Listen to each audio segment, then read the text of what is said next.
the first to know when we release a new webisode. Sign up to follow us on Twitter, Facebook, or to receive our email updates. See details at www.hivtalkshow.com.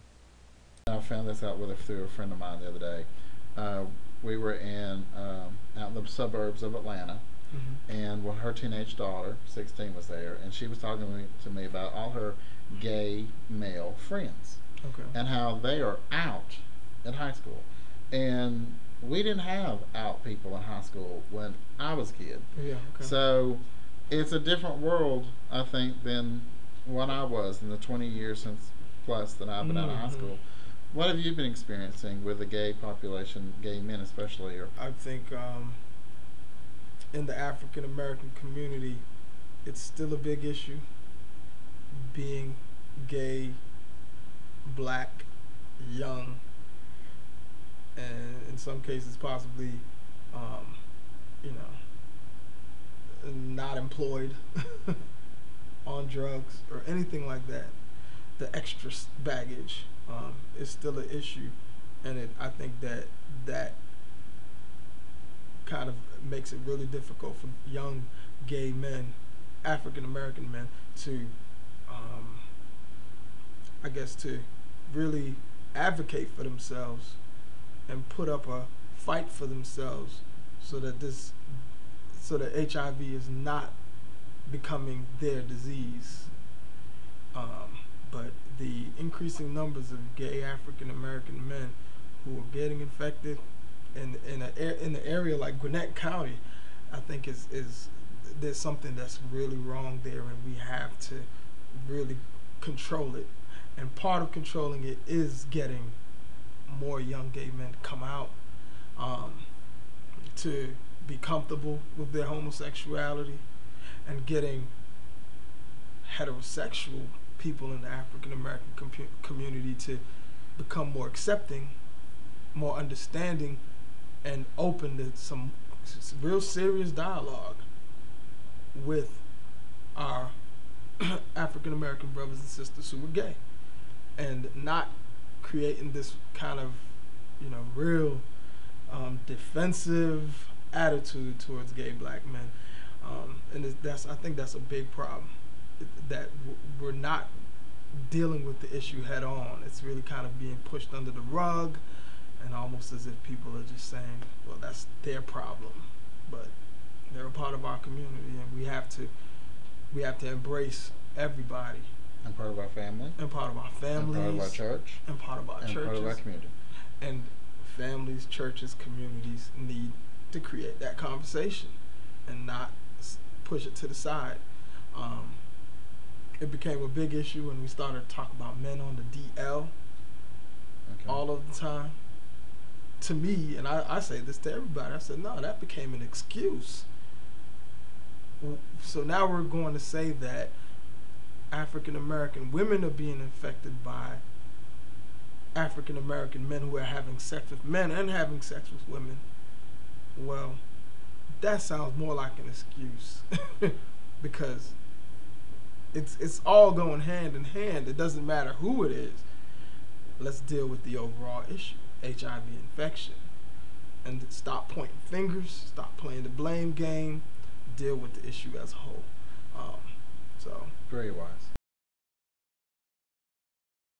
Say men having sex with men, and besides gay, because in the prison system, a man can have sex with a man, and he doesn't consider himself gay. He doesn't. Now, when it gets back out, sometimes things happen that you just do whatever it is the reason you do it. So, but I think it's true. I think you were talking earlier about how to make sure that you bring it back into your family. Stop pointing it out and coming out and being strong and saying these are people too. A friend of mine who's an ex-Marine, and he just came out to me as being gay, and boy, I was shocked. I was like, because he has the Marine persona, and I'm like, you? And he was African American, and I said, how did you come out to your family, being African American and an ex-Marine? And he goes, I really shocked him, but he goes, I really changed a lot of opinions because now there's someone in the family who it doesn't suit or what they think as a young gay black man. Right. They're thinking more feminine, and here I'm not. I'd rather go to the shooting range than go shopping at the mall or whatever it is. And he goes, I changed that persona, and I said, and I was very proud of him for doing that. It took a lot of courage for him to do that, but I think it was important because it changed his family. Right. He goes, and I said, how are they doing now? And he said they're doing a lot better. They're much more accepting and much more loving. Wow. And I thought that was great. That was a good thing that he had the brave to do that, but it worked out well, and it is doing that. So I think that we need to do that to our youth. Yeah. Let them know, come to us. We're we're there. And that's great, especially because we hear so many of the stories of families who totally cut their children off, or cut a family member off after they find out after they come out, and that's when you hear stuff like that, that's terrible. I mean, and I'm just hoping that America as a whole can see the importance of having this kind of a dialogue, because you're talking about a man who's a Marine, and you would have never thought that. Never. Right. Never. So that's a dialogue we really need to have, so that people can understand that just because someone is homosexual doesn't make them any less better than you. And if we're talking about equality, let's talk about equality. And accept people for who they are. Leaving today, what would you want everyone to know? What is your message to the youth, or to us adults who are around the youth? What do you want us to do? Tell us what we need to do to help you. I think it's very important that if we consider ourselves in a time of change, and we know the country is in a state of crisis, that we take on the huge task that our president right now has asked us to do, community service.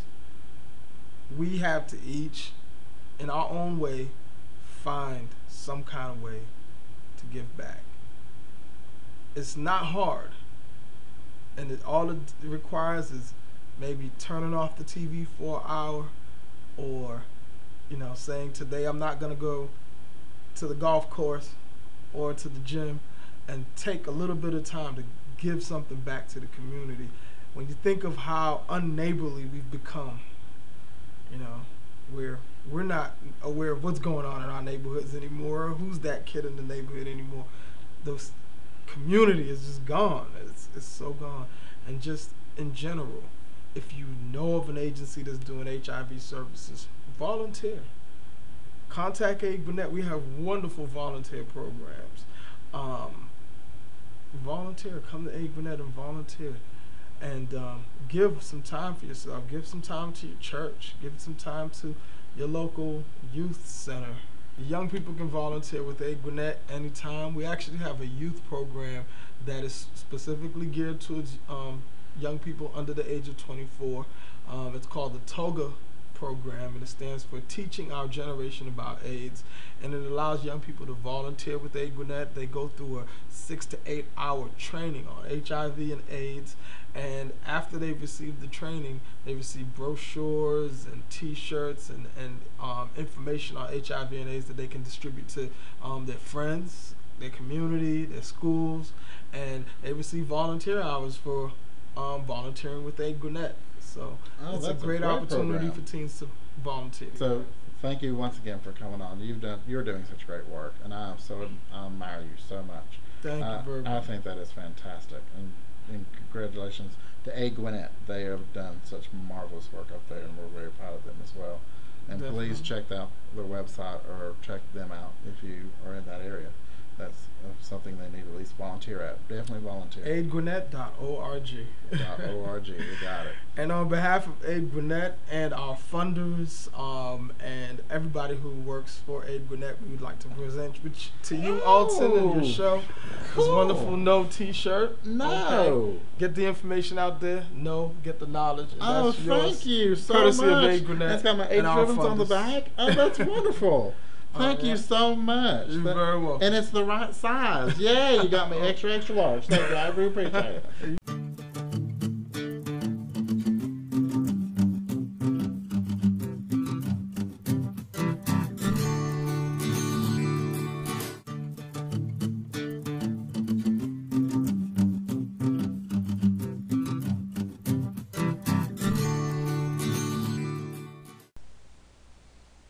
Be the first to know when we release a new webisode. Sign up to follow us on Twitter, Facebook, or to receive our email updates. See details at www.hivtalkshow.com.